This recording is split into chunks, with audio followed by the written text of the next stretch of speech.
আসসালামু আলাইকুম। আমি এবছরে প্রথম ম্যাঙ্গো বার বানালাম। আমি আমগুলো সিদ্ধ করে চেলে নিছি। তারপর সরিষার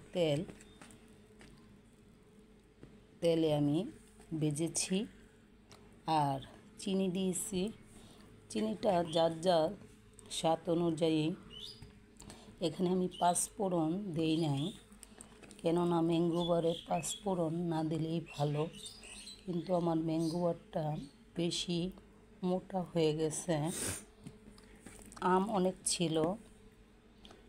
আমি যে থালিতে বসিয়েছি কিন্তু মোটা হয়ে গেছে, তারপরও খুবই ভালো হয়েছে। আমি বাজাতে শুকিয়ে নিছি, তো কালকে একটু রোদে দিয়েছিলাম।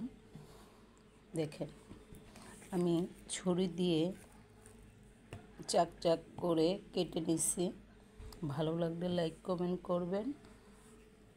আল্লাহ হাফেজ।